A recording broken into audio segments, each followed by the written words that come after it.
Tingles with flyby.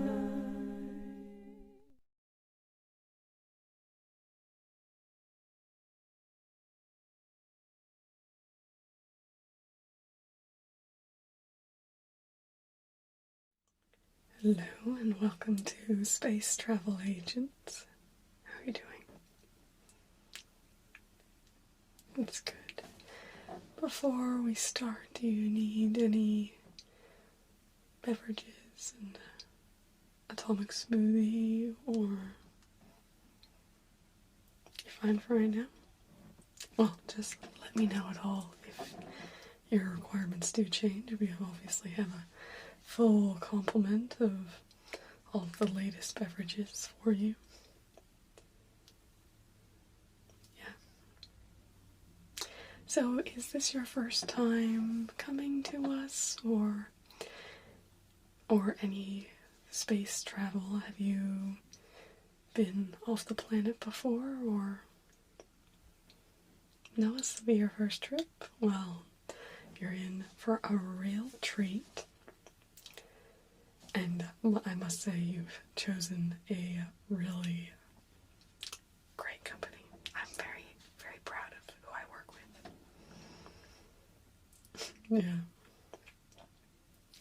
So, did you have any idea on where you want to go, or would you like me to take you through a few places, kind of let you know my top destinations, give you a little where to start from?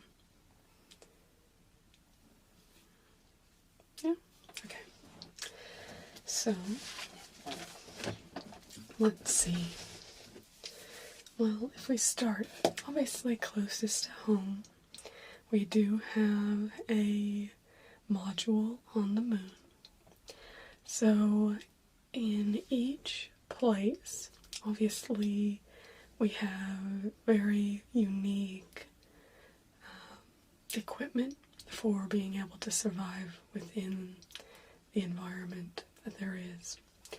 And so on the moon, because it's similar amount of sunlight, quite a bit more because there's no atmosphere to block it, we do have vegetation that grows within our module there. And so one of the highlights of eating on the moon, of traveling to the moon, is actually eating, because it's one that we've had the longest. So there's actually been a long time for just that really unique environment to have its impact. It's more in ways you wouldn't really expect.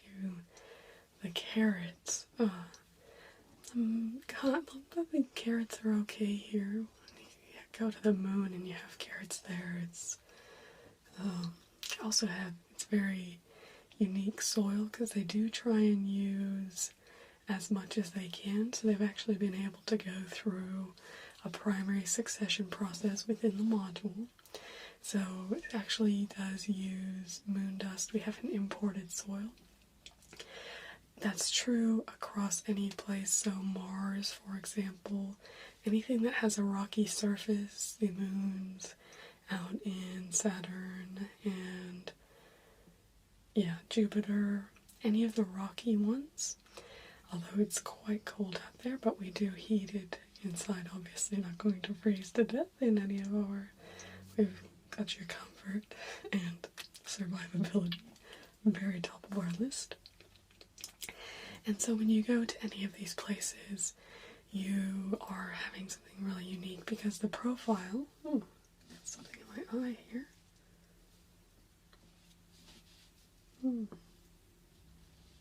Okay, there we go. Sorry about that. Oh, no, it's coming back.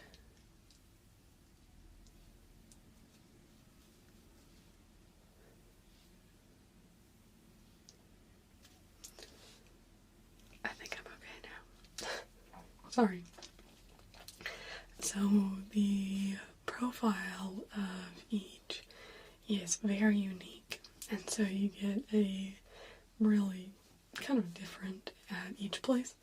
But in certain places that we've only started going to more recently, they don't really have as much time, because succession does take time. We have been able to speed it up, which is why even places that we've only been for about 100 years, we've been able to get a bit of succession going a bit faster to actually have soil from the place that we're at.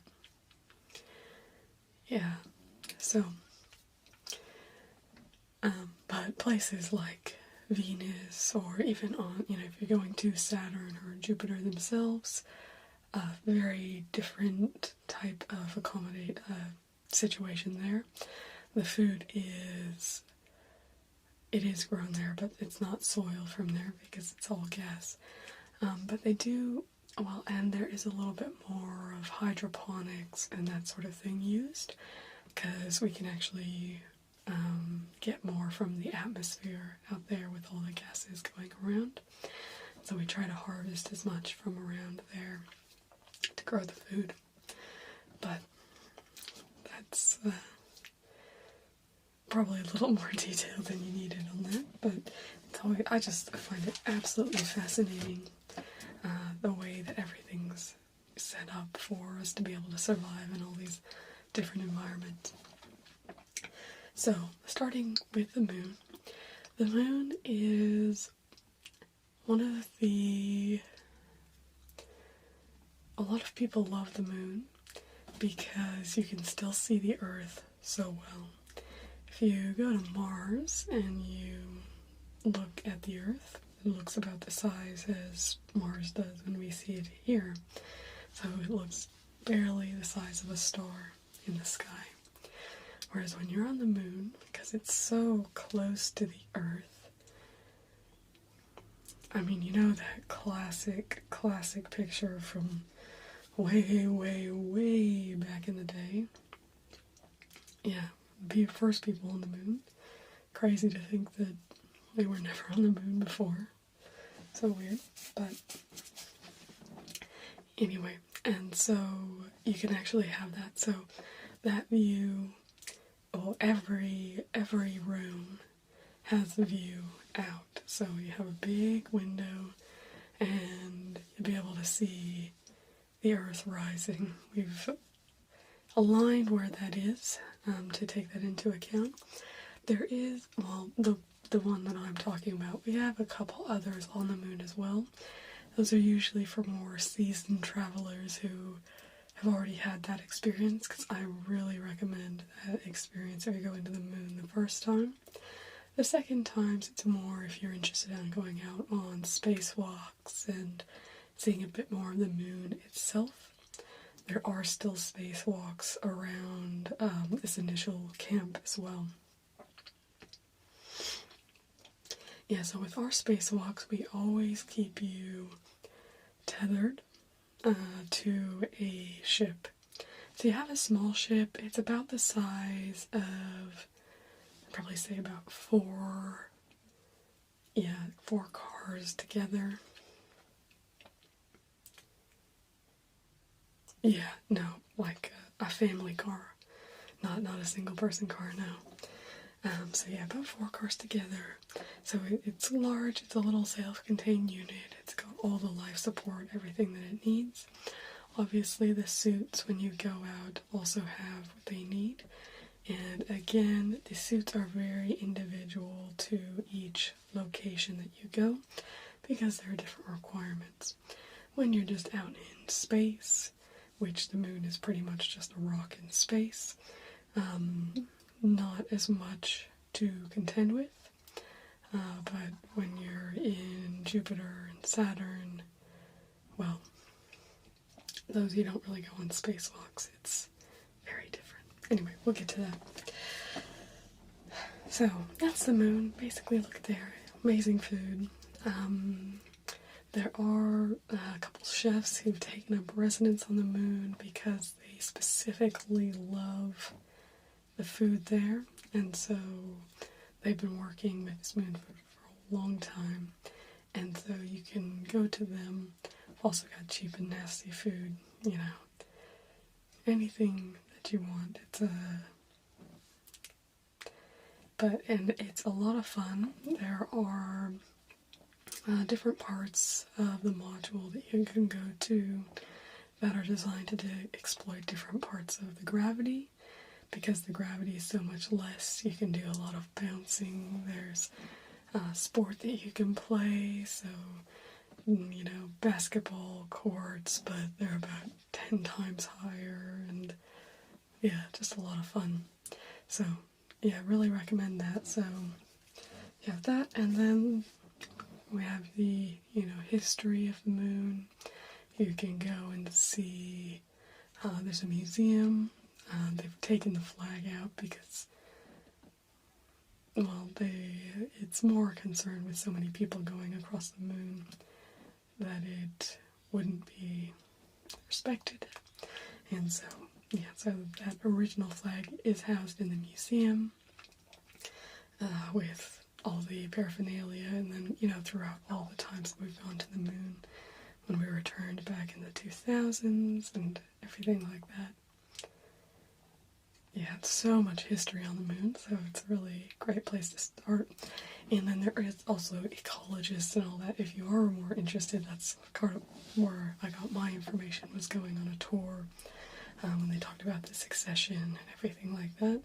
And you can see the planting and farm areas, which I think is absolutely fascinating because it's very unique, not at all like on Earth where everything just does it itself. So that's the moon. Obviously, all of these places have very lush accommodation.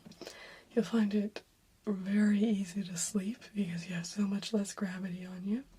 There are many, you know, CEOs and all that who will come up for a weekend or something like that just to really be able to sleep and rest with that lower gravity. It's a bit better because some people are a bit disoriented. For example, just out on a space station, it can be a little bit disorienting because you don't have any gravity at all. And so, yeah, some people really prefer the feeling of the moon. Of course, some people prefer just out in space. So, depends on you. Now, obviously, you can go out to a space station as well. We have them all throughout the solar system. So, if you prefer to get a bit further back view, so if you want to see the view, you know, stay with a view of the moon going around the Earth, we have one kind of position where you can see that going on. And the same with the moons around Jupiter, Saturn, all that. Obviously, when you're traveling out to those locations, you do get a view as you travel out as well. As you're approaching. Yeah. So, next we have Mars. And this is the other one that has, I'd say the moon and Mars have the most interesting food. They're very different. Food is quite unique on Mars. Obviously hasn't had quite as long as the moon food to kind of develop, and the farmers have been there quite as long because it's a little bit harder, not quite as much sunlight going there. But it's really very unique.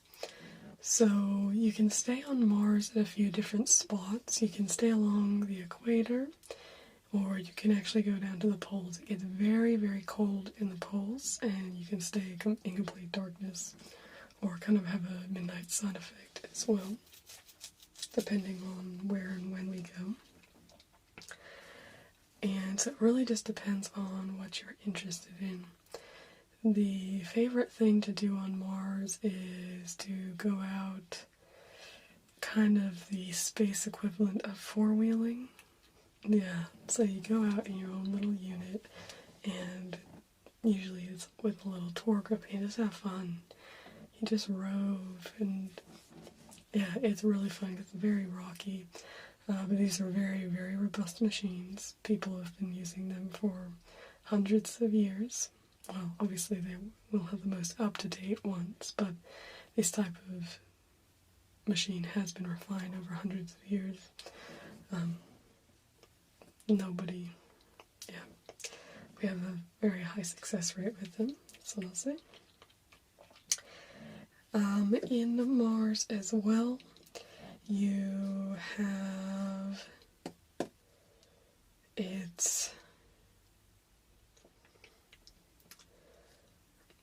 I'd just say, I mean, it's a good place if you like to go and do that sort of thing. But there's not necessarily, I mean, there's a bit of history and you can look at the farming there as well. All those type of tours.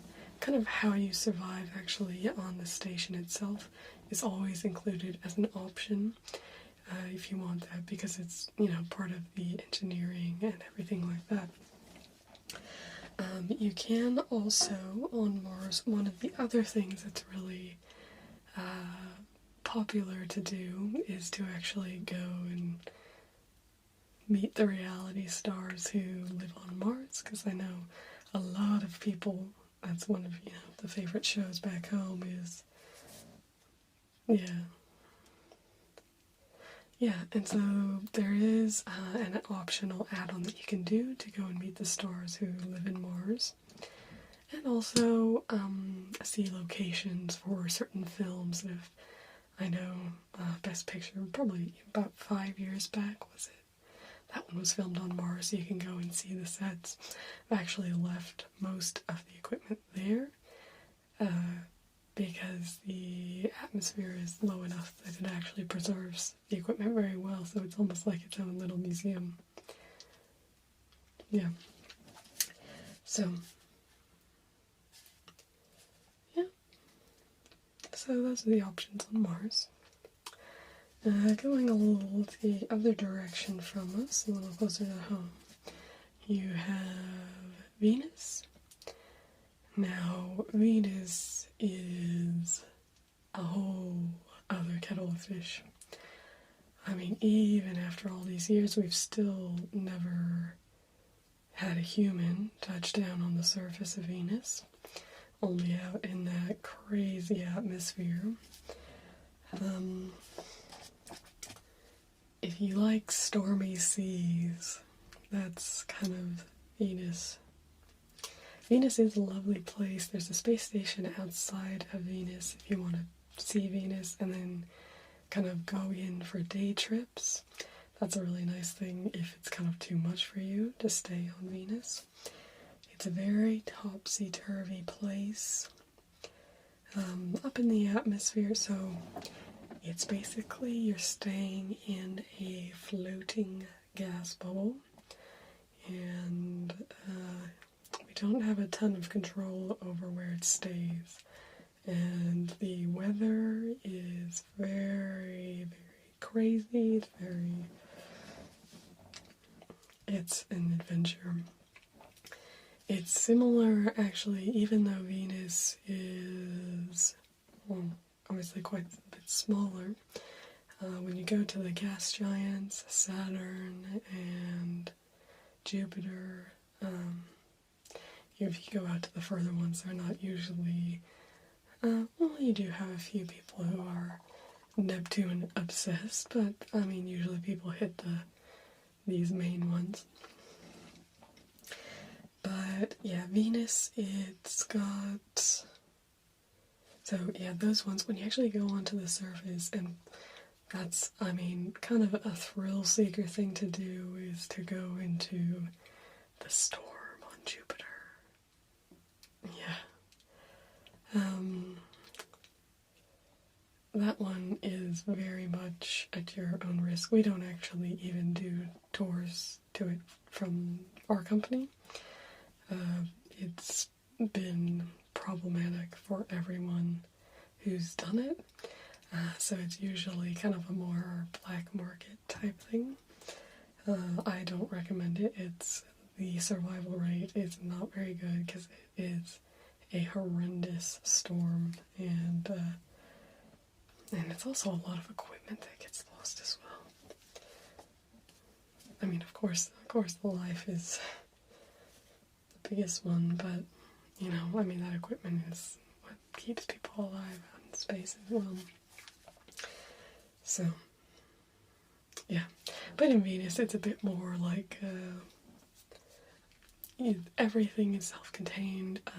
It's always bumpy and a bit crazy, but if you like that kind of feel of going on the sea and sleeping on the water when it's a little bit rougher, then, you know, it can be nice.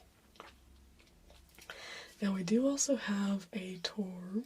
This is about a 2-month tour where you can actually hop from space station to space station, and you kind of do a day trip on each, well, a couple day trips basically on each thing, so you can actually hit kind of everything that we have through the solar system.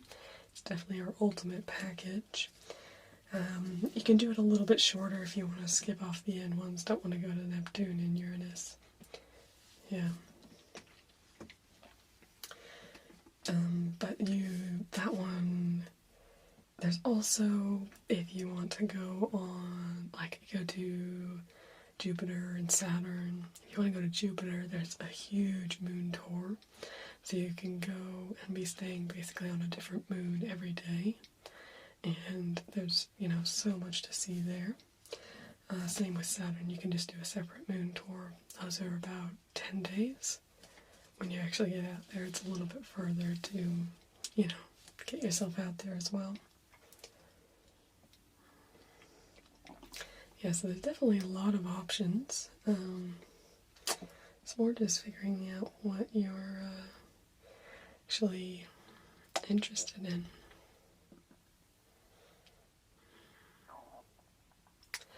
Well, if you want something, I mean, if you don't have 2 months, do you also have, but are you kind of more interested in kind of seeing a bit rather than going one place and really delving in?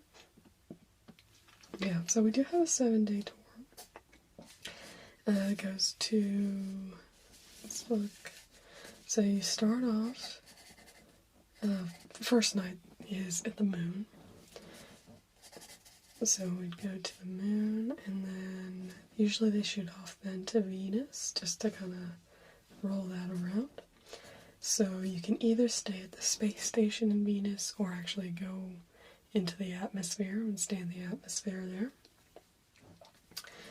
And then it goes off to Mars, and you can either choose while you're there to go off and do the kind of four-wheeling experience, or do the film tour or anything like that.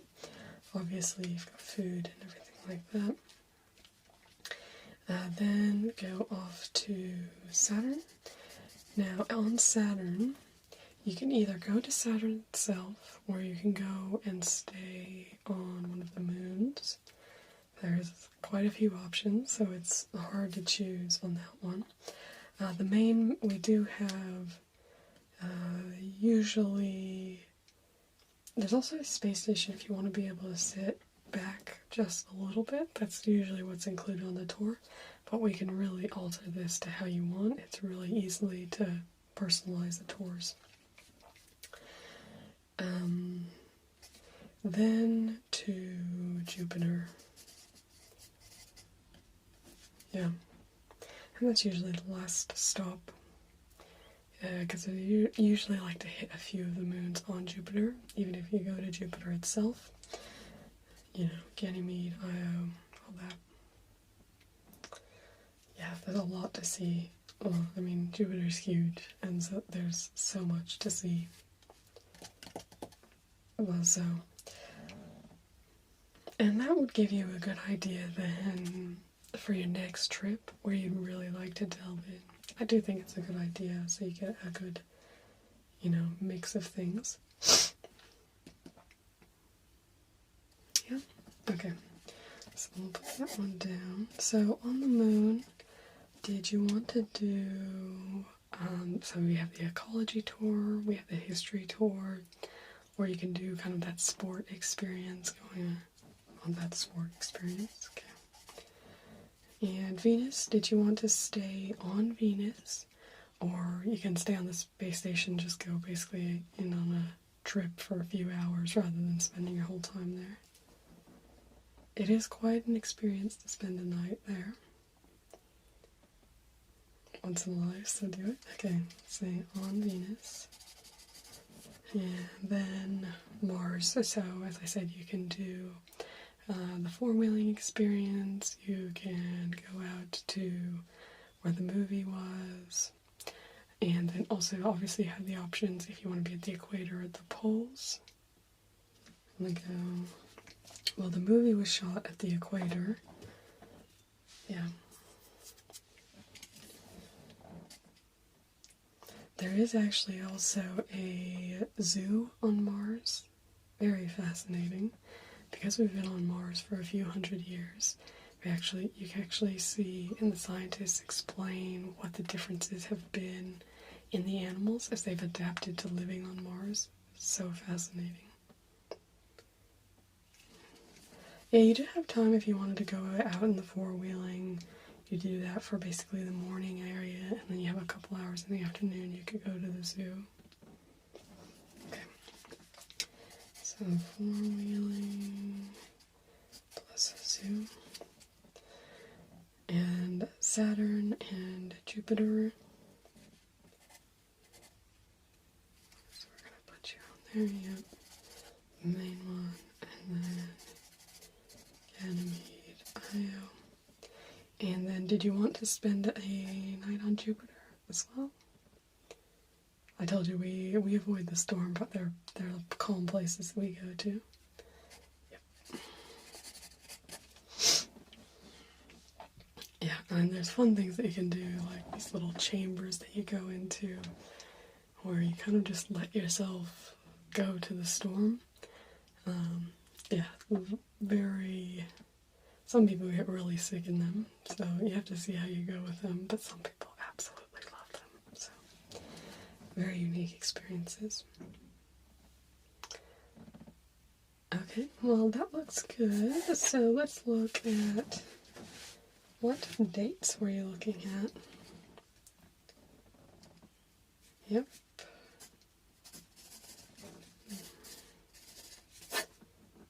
Okay. Now, so for your travel between, obviously you've got 7 days of content. There is a little bit of travel between, so it's actually a 9-day tour total. Yeah, just getting out to Saturn and Jupiter takes a bit long. We have to navigate through the asteroid belt and all that, so. Okay, so you happy with those dates? Lovely. Well, it's been such a pleasure to meet you and work with you, and hopefully we'll be planning more trips for you in the future. Okay, you have a lovely day. Thanks for watching.